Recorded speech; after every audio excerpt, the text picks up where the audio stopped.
నమస్తే, welcome to prime 9 come to the point. ఈ రోజు మన కమ్ టు ద పాయింట్ కార్యక్రమంలో మనం మాట్లాడుకునే పాయింట్ ఏంటో తెలుసా? ఒక్కడు సినిమా మళ్ళీ చూస్తున్నాం. అదే ఏమిటి అంటే, ఒక్క మాట అన్నాడు. ఏమని? నేనొక్కడినేనా, మీరెవరు స్పందించరా, మీకేం సంబంధం లేదా, నేనొక్కడినైతే మీరందరూ ఎందుకు అని జనరల్ బాడీ మీటింగ్ సమావేశంలో చెప్పారు అన్నారు కదా. ఆ ఒక్క మాట ఎంతమందిని కదిపిందో తెలుసా? మంత్రి మండలిని కాదు, కూటమి నేతల్ని కాదు, పార్టీ నాయకుల్ని కాదు, కూటమి నాయకుల్ని కాదు, ఓవరాల్గా కార్యకర్తలను సైతం కదిపేసింది. ఆ ఒక్క మాట ఏ విధంగా ఒక్కొక్కళ్ళకి అస్త్రంగా గుచ్చుకొని వాళ్ళందరూ వాళ్ళకున్న అస్త్రాలను ఉపయోగిస్తూ, మాటలు అనే ఒక అస్త్రాలను ఉపయోగిస్తూ ఎవరైతే వాళ్ళ మీద ఎదురుదాడి చేశారో వాళ్ళ మీద దాడి చేయటానికి ఏ విధంగా వస్తున్నారు, మాటలతో ప్రూఫ్లతో సహా ఏ విధంగా మాట్లాడుతున్నారు అనేది కనుక చూసుకుంటే, ఒక పని చేసే వ్యక్తి, ఒక నిజాయితీ గల వ్యక్తి, ఒక ధర్మానికి లోబడే ఒక గొప్ప వ్యక్తి యొక్క మాట బలం ఏ విధంగా ఉంటుంది అనే దాని మీద ఈరోజు మనం ఖచ్చితంగా మాట్లాడుకోవాల్సిన అవసరం ఉంది. కాబట్టి ఈరోజు మన కమ్ టు ద పాయింట్ కార్యక్రమంలో ఆ పాయింట్ మీద ఒకే ఒక్కడు చెప్పిన మాటకి ఎంతమంది కదిలారు అనే దాని మీద ఈరోజు మనం ఖచ్చితంగా మాట్లాడుకోబోతున్నాం. ఈ వీడియోని తప్పకుండా మీరు షేర్ చేయండి, లైక్ చేయండి, కామెంట్ కూడా చేయండి. ఎందుకంటే ఆయన ఏ విధంగా ముందుకెళ్తున్నారు, ఒక సమస్య వస్తే ఏ విధంగా ముందుకెళ్తున్నారు, ఒక ఆరోపణ వస్తే ఏ విధంగా ముందుకెళ్తున్నారు, కూటమికి సంబంధించి చిచ్చు పెడితే దాన్ని ఏ విధంగా సమర్థంగా ఎదుర్కోవాలనే దాని మీద ఆలోచిస్తున్నాడు. ఒకే ఒక్కడు ఈ విధంగా ఆలోచిస్తే ఈ విధంగా ఉంటాయా కార్యక్రమాలు కానీ, సమస్యలు కానీ, వాటికి పరిష్కారాలు కానీ అనేది మాత్రం ఈరోజు ఖచ్చితంగా మాట్లాడుకుంటున్నాం. కాబట్టి తప్పకుండా మీ అభిప్రాయాన్ని కామెంట్ రూపంలో తెలియచేయండి, 10 మందికి అయితే షేర్ చేయండి. ఇక పాయింట్లోకి వెళ్ళిపోదాం. Every action there is a reaction అంటారు కదా, సేమ్ అలాగే ఎప్పుడైతే ఈ తిరుమల తిరుపతి దేవస్థానానికి సంబంధించిన లడ్డూ ప్రసాదానికి సంబంధించిన కల్తీ నెయ్యి వాడారు అనే విషయాన్ని ఏ విధంగా జనంలోకి చెడుగా తీసుకెళ్తున్నారు అనేది భరించారు. అప్పటికి చాలా వరకు ఎన్ని చేసినా వదిలేసుకుంటూ వాళ్ళ పని వాళ్ళు చేసుకుంటూ వెళ్తున్నారు. ఎప్పుడైతే జంతువుల కొవ్వు వాడలేదు, పవన్ కళ్యాణ్ అబద్ధం చెప్పాడు, చంద్రబాబు నాయుడు అబద్ధం చెప్పారు, వీళ్ళకి ఏమీ తెలియదు, సిట్ ఇచ్చింది ఒకటి నివేదికలో, వీళ్ళు చెప్తుంది ఒకటి అనేది ఎప్పుడైతే ఈ కూటమికి సంబంధించిన విషయాలు బ్యాడ్గా జనంలోకి తీసుకెళ్తున్నారో అప్పుడు ఎంటర్ అయ్యారు ఈ డిప్యూటీ సీఎం పవన్ కళ్యాణ్. ఏమన్నారు అంటే, జనరల్ బాడీ మీటింగ్ సమావేశంలో చాలామంది ఏంటంటే వాళ్ళ పార్టీ వాళ్ళనే అన్నారు, వీళ్ళ పార్టీ వాళ్ళ కాదు. ఆయన అన్నది ఏంటంటే, అందరికీ నేనొక్కడినేనా, మీరెవరు స్పందించరా, మీరెవరు మాట్లాడరా అంటే ఆ ఒక్క మాట ఎంతమందికి తగిలిందో తెలుసా? నిన్న మంత్రి మండలిలో దీన్ని చర్చించాలి అని మొన్న జనరల్ బాడీ సమావేశంలో ఒక తీర్మానం చేశారు. శాసనసభలో కూడా దీని గురించి డిస్కస్ చేయాలి, ఈ విషయం చిన్నది కాదు అన్న ఉద్దేశంతో నిన్న మంత్రి మండలి చంద్రబాబు నాయుడు గారితో దాదాపు 2.5 గంటల పాటు దీని మీద చర్చించడమే కాకుండా, కూటమి అన్న తర్వాత బీజేపీ, జనసేన, టీడీపీ ఉంటాయి కాబట్టి ముఖ్య నేతలు ముగ్గురు కూడా కూర్చొని మళ్ళీ చర్చించుకొని దీని మీద మంత్రి మండలికి సంబంధించిన కొంతమంది మంత్రులతో పాటు మీడియా సమావేశం నిర్వహించి ఒక్కొక్కళ్ళు విస్తుపోయే విషయాలు నిన్న జనంలోకి తీసుకువెళ్లే విధంగా మాట్లాడారు. అది ఎవరి చొరవతో? డిప్యూటీ సీఎం పవన్ కళ్యాణ్ గారి చొరవతోనే. ఇప్పటి వరకు ఏ మంత్రి మండలిలో ఈ విధంగా డిస్కస్ చేసి ఈ విధంగా మొదట్లోనే పెట్టుంటే బాగుండేది అని చాలా మంది చెప్పుకుంటున్నమాట. ఇప్పటికైనా పెట్టినందుకు సంతోషం అనుకుంటున్నారు, ఇంకొంతమంది కూడా ఉన్నారు. అయితే ఇదంతా జరిగింది ఎవరి వల్ల అంటే, డిప్యూటీ సీఎం పవన్ కళ్యాణ్ గారి కోపం వెనుక ఉన్న అర్థానికి ప్రతి అర్థం ఏమిటి అంటే ఈ మీటింగ్ అని చెప్పొచ్చు. ఆయన నేను చెప్పిన మాటలు ఎంత ఆసక్తికరంగా ఉన్నాయో తెలుసా? ఎవరు? డిప్యూటీ సీఎం పవన్ కళ్యాణ్ గారు. అందరూ మాట్లాడారు. సీఎం చంద్రబాబు నాయుడు గారు, పివిఎన్ మాధవ్ గారు, అట్లాగే మిగతా వాళ్ళు పయ్యావుల కేశవ్ గారు, అందరూ మాట్లాడారు. కానీ డిప్యూటీ సీఎం పవన్ కళ్యాణ్ గారి మాటల్లో ఎంత ఆవేదన ఉంది అనేది ఒకసారి మనం కనుక చూస్తే, ఒకసారి ఆ వీడియో కూడా ఉంది, నేను ప్లే చేస్తాను, ఒకసారి చూడండి. ఇవన్నీ తెలిసి కూడా మీరు అయోధ్యకి కల్తీ లడ్డులు పంపించారు. మీరు ఇది విశ్వాసాల మీద మీరు కొడుతున్న దెబ్బేది. మీ ఆలోచన ఏంటి అది అనేది మీరు తెలుసుకోవాలి. అందుకే మీరు భగవంతుని మీద పగ పెట్టుకున్నవాడు ఎవడైనా సరే, 7 కొండల వాడి మీద పగ పెట్టుకున్నాడు ఎవరైనా సరే మట్టి కరిచిపోతారు తప్ప, మీరు ఇలా బుకాయించుకొని చేసిన తప్పులు క్షమాపణ వేడుకోండి తప్ప మీరు కూర్చోబెట్టి మేము క్షమాపణ, మీరు భగవంతుడికి మీరు క్షమాపణ చెప్పాలి, 7 కొండల వాడికి మీరు క్షమాపణ చెప్పాలి. ఈరోజు మీరు మాట్లాడుతుంది ఈ రోజుతో ఆగదు. ఇది ఐ విల్ మేక్ షూర్ మా కూటమి will make sure that you will be liable everyone, ప్రతి ఒక్కరు కూడా. ఎంత టైం పడద్దు, ఏం టైం పడద్దు అనేది సిబిఐ ఫర్దర్ రిపోర్ట్ రావాలి, అది కేసులోకి మన కోర్టులకు వెళ్ళాలి. అన్నీ అయిన తర్వాత ప్రతి ఇది అయితే మేము 100% దీన్ని వదలం. ఖచ్చితంగా ఈ దోషులను ఎవరైతే ఉన్నారో మేము క్షమాపణ చెప్పడం కాదు, మీరు భగవంతుడికి మోకరిల్లే వరకు యుద్ధం సాగొద్దు. ఆయన చెప్తుంది ఏంటి? తప్పు చేశారు, క్షమాపణ కోరుకోండి. మమ్మల్ని కాదు, భగవంతుడిని క్షమాపణ కోరుకోండి. అంతేగాని మేమెందుకు క్షమాపణ చెప్పాలి? తప్పు చేసింది మీరు కదా, కల్తీ నెయ్యి వాడింది మీరు కదా, నిజంగా వచ్చింది, తెలుసో తెలియక చేశారు, క్షమించండి అని లొంగిపోవటం, క్షమాపణ చెప్పడం ఒక పద్ధతి. కానీ తప్పు చేసి కూడా జనంలోకి చెడుగా తీసుకెళ్ళటం అనేది రెండోది. నెక్స్ట్, హిందువుల మనోభావాలపై కుట్రలు చేస్తే మాత్రం ఊరుకునే ప్రసక్తి లేదు. భగవంతుడితో ఆటలాడుకున్న వాళ్ళు ఎవరు కూడా బ్రతికి బట్ట కట్టినట్టు చరిత్రలో ఎక్కడా లేదు అన్నట్టుగా ఆయన చెప్పుకుంటూ వచ్చారు. తిరుమల తిరుపతి దేవస్థానమే కాదు, దాదాపు 10 దేవాలయాలకు సంబంధించి కూడా ఇలాగే కల్తీ నెయ్యిని వాడారు. అంటే దేవుడు అంటే భయం లేకుండా ఇలాంటి కార్యక్రమాలు చేస్తారా?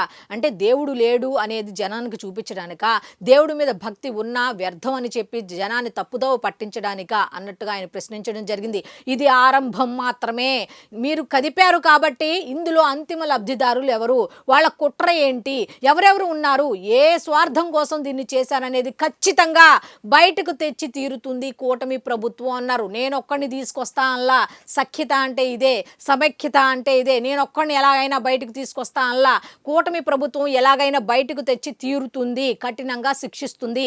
సిట్ కూడా ఛార్జ్ షీట్లో క్లీన్ చిట్ ఇవ్వలేదు అని ఆయన స్పష్టంగా చెప్తున్నారు. ఇంకా ఫైనల్ నివేదిక రావాలి. దీనికి సంబంధించి ఫైనల్ నివేదిక వస్తే ఒక్కొక్కరికి in front of crocodile festival ఖచ్చితంగా అందరినీ బయటకు తీసుకొస్తాం.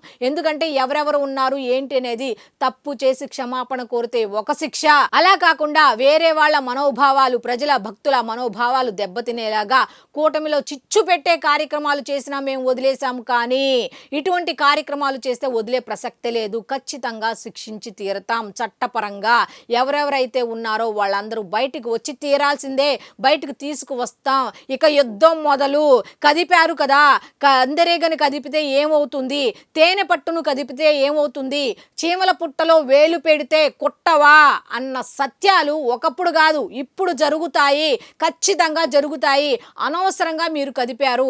మేము మా పనిలో ఉన్నాము, 2024 ఎన్నికల్లో గెలిచాము, ప్రజా సంక్షేమం అభివృద్ధి అంటూ మా పనులు మేము చేసుకుంటూ వెళ్తుంటే గతంలో చేశారు తప్పులు, ఆ తప్పులకి శిక్ష అనుభవించాలి. అంతేకాని ఆ శిక్ష అనుభవించకపోగా ఎదురు దాడులు చేస్తారా, బూతులు తిడతారా, ఇష్టం వచ్చినట్టు మాట్లాడతారా, ప్రజల్లో మీరు భయాందోళన కలిగిస్తారా? మీరు చేసిన తప్పికి ఎంతమంది శిక్ష అనుభవించాలి, ఎంతమంది అధికారులు బలవ్వాలి అన్న ఉద్దేశంతో డిప్యూటీ సీఎం పవన్ కళ్యాణ్ గారు రంగంలోకి దిగారు. ఒక నీతి గల నిజాయితీపరుడు రంగంలోకి దిగితే ఈసారి ఎలా ఉంటుంది అనేది ఈ ఒక్క ఇష్యూతో అయితే ఆయన బయటకు తీసుకొచ్చారు అని చెప్పొచ్చు. అయితే డిప్యూటీ సీఎం పవన్ కళ్యాణ్ గారు ఎప్పుడైతే ఈ అంశాన్ని సీరియస్ గా తీసుకున్నారో ఈ మంత్రులందరూ కూడా వచ్చి మాట్లాడడం మొదలు పెట్టారు, కూటమి నేతలందరూ కూడా వచ్చి మాట్లాడడం మొదలు పెట్టారు. మొన్న నాగబాబు గారు కూడా ఒక్కొక్క ప్రశ్న అడిగితే ఒక్కొక్కళ్ళు నివ్వెరపోయారు. 219 దేవాలయాలకు సంబంధించి దాడులు జరిగినప్పుడు ఇవి మిగతా వాళ్ళు ఇప్పుడు మాట్లాడే వాళ్ళందరూ ఎక్కడున్నారు అనుకుంటూ ఆయన రకరకాలుగా మాట్లాడారు. నాగబాబు గారు పాయింట్ టు పాయింట్ మాట్లాడుకుంటూ వచ్చారు. అయితే ఆయనే కాదు చాలా మంది కూడా మాట్లాడారు. బీజేపీ వాళ్ళు మాట్లాడారు, పివిఎన్ మాధవ్ గారు అయితే మాట్లాడారు. ఏమని అంటే 319 రూపాయలకు ఆవు నెయ్యి కేజీ ఎక్కడైనా దొరుకుద్దా? ఒకసారి జనరల్గా ఆలోచించండి, మనమైనా ఆలోచించాలి కదా. ఇంత కుట్రలు చేస్తారా మీరు? అన్యమతస్తుల కోసం ఈ విధంగా ఇటువంటి కుట్రలు చేస్తారా? భక్తుల మనోభావాలు దెబ్బతినేలా చేస్తారా? మీలాంటి వాళ్ళని వదిలే ప్రసక్తి లేదు అంటూ ఆయన కూడా బీజేపీ శ్రేణులకు పిలుపునిచ్చారు. ఈ కల్తీ నెయ్యికి సంబంధించి ఏ విధంగా జనంలోకి బ్యాడ్గా తీసుకెళ్తున్నారో, అసలు వాస్తవాలు ఏంటి అనేది జనంలోకి మీరు కూడా తీసుకెళ్ళండి అంటూ ఆయన బీజేపీ శ్రేణులు కూడా పిలుపునివ్వడం జరిగింది. ఇక బీజేపీకి సంబంధించి పివిఎన్ మాధవ్ గారు ఈ విధంగా మాట్లాడితే, ముఖ్యమంత్రి నారా చంద్రబాబు నాయుడు గారు కూడా పవన్ కళ్యాణ్ ఏది చెప్పినా వాస్తవమే చెప్తాడు, నిజమే మాట్లాడతాడు. కాబట్టి ఎప్పుడైతే ఈ లడ్డు ఇష్యూ పైకి ఎట్లా వచ్చిందో, సీరియస్గా ఎలా వచ్చిందో దాన్ని ఆయన ప్రతిసారి ఖండిస్తూనే ఉన్నారు. ఈసారి ఖండించిన విధానం వేరేగా ఉంది. ఇటు డిప్యూటీ సీఎం పవన్ కళ్యాణ్ మాట్లాడిన మాటలను బేస్గా తీసుకుని ఆయన అడిగిన ఒక 3 రకాల ప్రశ్నలు ఉన్నాయి. దానికి ఎవరైనా వైసీపీ వాళ్ళు ఆన్సర్ ఇస్తారామో చూద్దాం. ఇది కాసుల కోసం కక్కుర్తి భయపడి చేసిన పని కాదు, ఇది కేవలం హిందువులపై జరుగుతున్న కుట్ర, జరిగిన కుట్ర అంటూ ఒక ప్రశ్న వేస్తే, పచ్చగా ఉన్న రాష్ట్రంలో చిచ్చులు పెట్టే పనులు చేయటం ఎంతవరకు కరెక్ట్? ముఖ్యంగా సనాతన ధర్మానికి సంబంధించి, హిందూ ధర్మానికి సంబంధించి దాడులు కానివ్వండి, లేకపోతే ఈ ప్రసాదం కల్తీ కానివ్వండి, ఇటువంటి చేయటం ఎంతవరకు కరెక్ట్? మీరు ఒకప్పుడు అధికారంలో ఉన్నప్పుడు మేము ఉన్నాం కదా అని ఇష్టం వచ్చినట్టుగా మీరు ఇటువంటి చేయటం ఎంతవరకు కరెక్ట్? అది చేశారు, క్షమాపణలు కోరకపోగా భగవంతుడి ఇష్యూను కూడా పక్కదోవ పట్టిస్తూ ప్రజల మధ్య చిచ్చు పెట్టే పనులు చేస్తున్నారు. ఇది ఎంతవరకు కరెక్ట్? 219 దేవాలయాలకు సంబంధించి దాడులు జరిగినప్పుడు అప్పుడైనా సరే, ఒక్కళ్ళైనా సరే ఏ వైసీపీ వాళ్ళలో హిందువులు లేరా?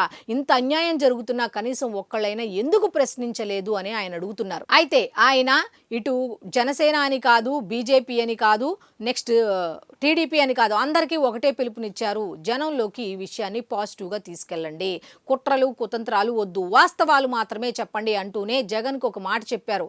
ఏంటి అంటే, సిట్ క్లీన్ చిట్ ఇచ్చిందా, అసలు ఏమన్నా పనిచేస్తుందా లేదా, ఎక్కడిచ్చింది క్లీన్ చిట్, మీకు మీరే ఇచ్చేసుకుంటే సరిపోతుందా, ఇంకా ఫైనల్ రిపోర్ట్ రావాలి, నివేదిక రావాలి, ఆ తర్వాత ఉంటుంది, చట్టపరంగా ఎటువంటి చర్యలు తీసుకోవాలన్నది మాకు తెలుసు, మేం తీసుకుంటాం, ఇది ఇంతటితో ఆగే పని కాదు అన్నట్టుగా ఒక త్రిసభ్య కమిటీని కూడా ఏర్పాటు చేయడం జరిగింది.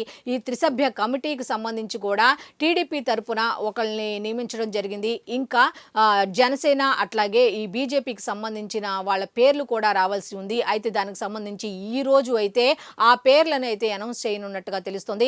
మొత్తానికి అయితే పవన్ కళ్యాణ్ గారు రంగంలోకి దిగారు కాబట్టి ఈ విషయానికి సంబంధించి తేల్చి తీరతారు. నిందితులు ఎవరున్నారు ఏంటి అనేది ఖచ్చితంగా బయట పెట్టే తీరతారు. ఎందుకంటే పోన్లే అని ఇన్ని రోజులు వదిలేశారు, దాన్ని చేతకానితనంగా తీసుకొని జనంలోకి ఏ విధంగా వాళ్ళు చొరబడుతున్నారో మొత్తం గమనించిన డిప్యూటీ సీఎం పవన్ కళ్యాణ్ గారు అలర్ట్ అయ్యారు, అందరినీ అలర్ట్ చేశారు. సీఎం దగ్గర నుంచి కార్యకర్తలు, కింది స్థాయిలో ఉన్న కార్యకర్తల వరకు ప్రతి ఒక్కరిని కూడా అలర్ట్ చేస్తూ డిప్యూటీ సీఎం ఆన్ డ్యూటీలోకి దిగారు. ఎప్పుడు ఆయన ఆన్ డ్యూటీలోనే ఉంటారు, కాకపోతే ఇటువంటి పనులకు సంబంధించి పక్కన పెట్టేస్తారు. వాళ్ళు ఎన్ని చేసినా మన పని మనం చేసుకుందాంలే అని. కానీ ఈసారి అలా కాదు, యుద్ధమే ఆయనే ప్రకటించాడు. యుద్ధంలోకి కరెక్ట్గా దేశ సంక్షేమం కోసం, రాజ్య సంక్షేమం కోసం పాటుపడే రాజు యుద్ధంలో దిగితే ఎలా ఉంటుంది అనేది అయితే ఖచ్చితంగా ఈసారి చేసి చూపించబోతున్నారా అంటే ఎస్, ఖచ్చితంగా చేసి చూపించబోతున్నారు అని అయితే ఈ మంత్రి మండలి నిన్న చాలామంది వచ్చి మాట్లాడేసరికి ప్రతి ఒక్కరు కూడా మాట్లాడుకునే మాట ఇదే. ఒక్కడి మాటకి ఇంత పవర్ ఉంటుందా? చంద్రబాబు నాయుడు గారిని పక్కన పెట్టి ప్రెస్ మీట్ పెట్టారా, మంత్రులను పెట్టారా, ఏకంగా బీజేపీ రాష్ట్ర అధ్యక్షులు మాధవ్ను పిలిపించారా? ఈ విధంగా కూడా అందరినీ ఒక కూటమిగా చేసి మళ్ళీ ఒక్కళ్ళు మాట్లాడటం కాదు, అందరూ మాట్లాడాలని చెప్పి ప్రెస్ మీట్ పెట్టించారా అంటే ఒకసారి ఆలోచించుకోండి. పనిచేసేవాడి మాట ఇంత పవర్ఫుల్గా ఉంటుందా అంటే ఎస్, ఉండి తీరుతుంది అనేది ఈ పాయింట్ ద్వారా నేను చెప్పదలుచుకున్నా. సో ఇది ఈనాటి కమ్ టు ద పాయింట్ కార్యక్రమం. మళ్ళీ రేపటి కమ్ టు ద పాయింట్ కార్యక్రమంలో కలుసుకుందాం. ఇది ప్రారంభం మాత్రమే, అంతిమ లబ్ధిదారులు వచ్చే వరకు కూడా ఈ యుద్ధం కొనసాగుతుంది అని డిప్యూటీ సీఎం పవన్ కళ్యాణ్ గారు ప్రకటించారు. కాబట్టి ఈ వాస్తవాలకు సంబంధించి జనంలోకి వెళ్లాల్సిన అవసరం ఎంతైనా ఉంది. కాబట్టి ఈ వీడియోని తప్పకుండా మీరు లైక్ చేయడంతో పాటు షేర్ చేయండి. ఈ వీడియోపై మీ అభిప్రాయాన్ని కామెంట్ రూపంలో తప్పకుండా తెలియచేయండి. సో ఇది ఈనాటి కమ్ టు ద పాయింట్ కార్యక్రమం. మళ్ళీ రేపటి కమ్ టు ద పాయింట్ కార్యక్రమంలో కలుసుకుందాం. అంతవరకు సెలవు, నమస్కారం.